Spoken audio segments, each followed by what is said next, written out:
Welcome to Garden Wise Adventures. My name is Malie, and today I wanted to talk a little bit about food preservation.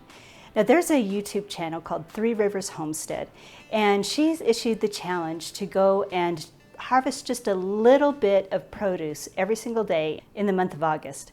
Now, I have not done this every day. Sometimes I do a lot, sometimes I do a little, but I wanted to show you a little bit about what I'm doing and kind of take some of the stigma and some of the fear out of canning and preserving your own produce.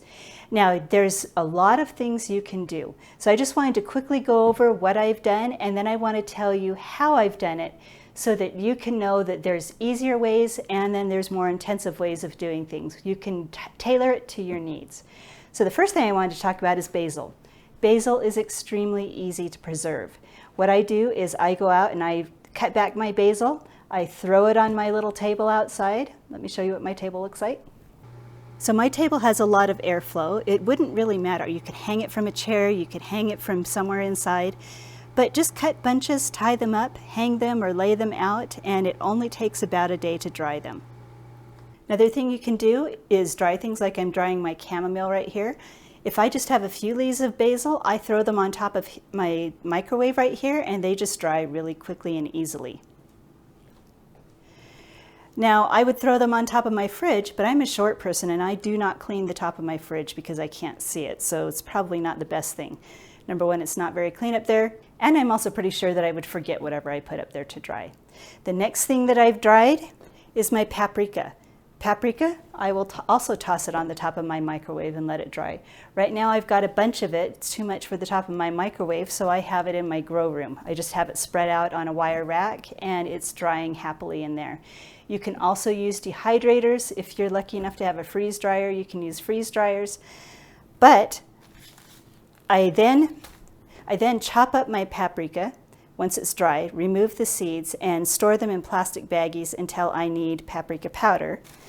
And then I just powder it in my blender and I keep it in a baggie. You know, I know this isn't the best way to do it, but it has worked beautifully for me. So now I have paprika that's preserved that I can use throughout the year. So another thing that I preserved is raisins. I have 8-quart bags of raisins, and that's all I'm going to need for the year for both me and my kids. So what I've done with this, I just dehydrate the grapes on my dehydrator. Now, if you don't have a dehydrator, you can stick them on a cookie sheet on parchment paper in your oven and dry them there. You can also, if you get old window screens, you can put 2 window screens together. The top one would be just to keep the bugs off of it, and you can dehydrate your grapes outside. So raisins is a really easy way to preserve your grapes if you have those. Now, something really simple and easy. I love chamomile tea, and I haven't been able to grow chamomile for a long time, and I have 2 little tiny plants out in my green stock, and let me show you those. These are my chamomile plants, and they are just giving me a couple of flowers a day, and I've just been plucking those and drying them as they come. Now, 1 or 2 is not going to be worth preserving, but as I do this throughout the year, we're going to be able to have enough for at least a cup of tea, maybe a little bit more. Now, I'm going to try to grow them in ground again next year because that will give me more. Another thing you could do is if you don't have a green stock or ground to grow them in, you could grow these beautifully in pots. Now that we've mentioned pots, let's go back to peppers. Peppers grow really easily in pots. So if you don't have a large area out in your garden to grow peppers, you can grow 1 or 2 in pots and have peppers that you can use and preserve. And before I forget, these are my frozen peppers.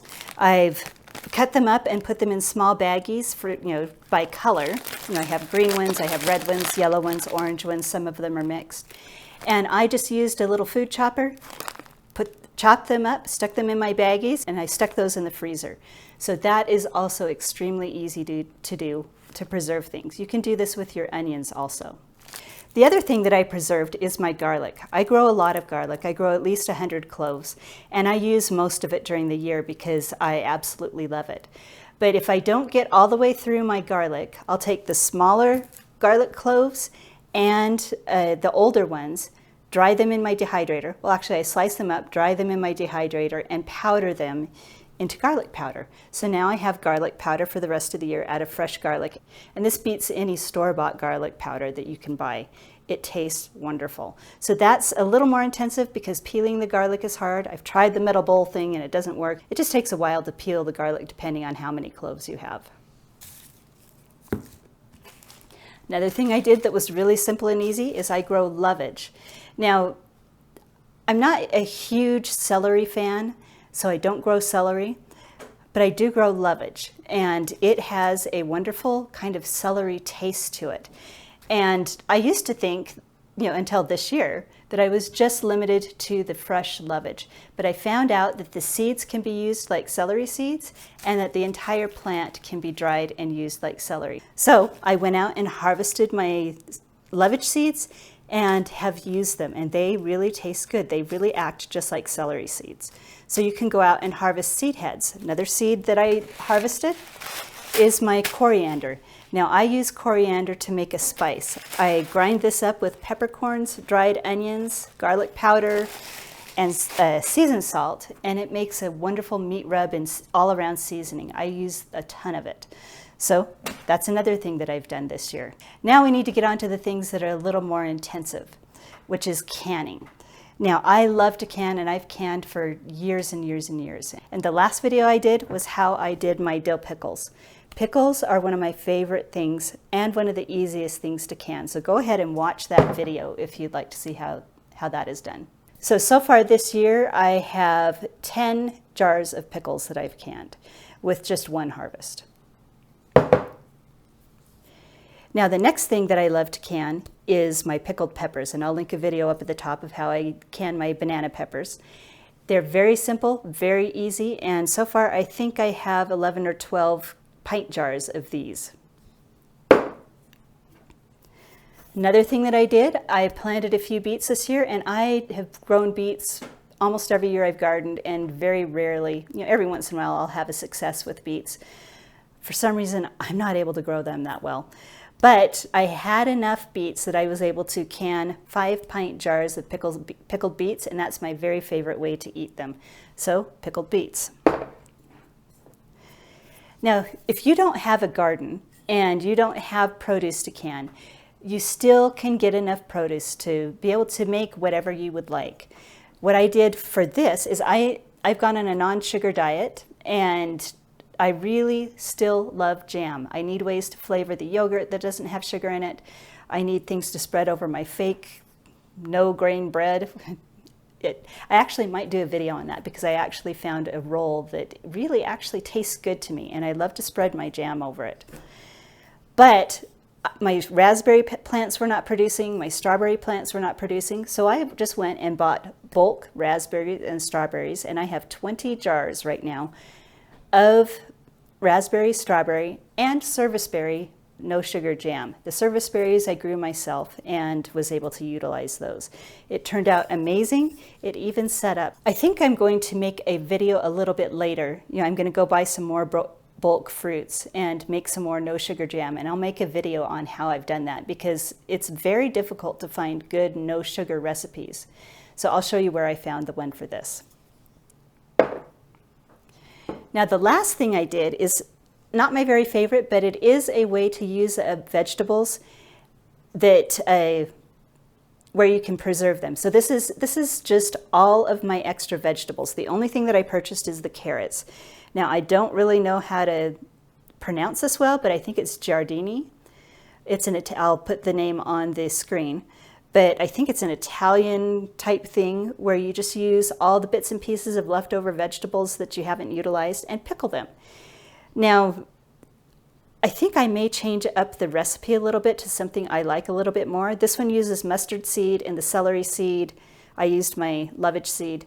It has bay leaves in it, vinegar and sugar, salt. I didn't use sugar. I used no sugar sweetener, the erythritol and monk fruit sweetener, and canning salt. Now I had forgotten that I don't like the taste of mustard seeds. So this really has a strong taste of mustard seeds. So I may change it up next time and use a little bit more dill. But this has leftover onions that I grew, all my little tiny onions, because I had a lot of really tiny ones this year. All my tiny onions, leftover peppers, I purchased the carrots because I didn't have any carrots. I have all my green beans in here, my cabbage, kohlrabi. Just use your colorful, crunchy vegetables, and they stay crunchy, and it actually isn't too bad with dinner. As long as, I'm definitely going to be able to get through it, but like I said, next time I'll probably take the mustard seeds out. So that is it. There's definitely ways you can be harvesting and preserving stuff from your yard, from pots, stuff that you've purchased in bulk from either farmers markets or fruit stands. So I would challenge you to go out there and at least once a week, you don't have to do it every day like the challenge says, but at least once a week, go out there and find some way to produce something that you can use over the winter when all of the bounty that we have right now is reduced. And I would love to hear what you've been doing. What is your favorite way to preserve food, and what is your favorite food to preserve? And I hope this video has been helpful for you. If it has been helpful, please like, subscribe, share it with your friends, and go have a wonderful garden adventure.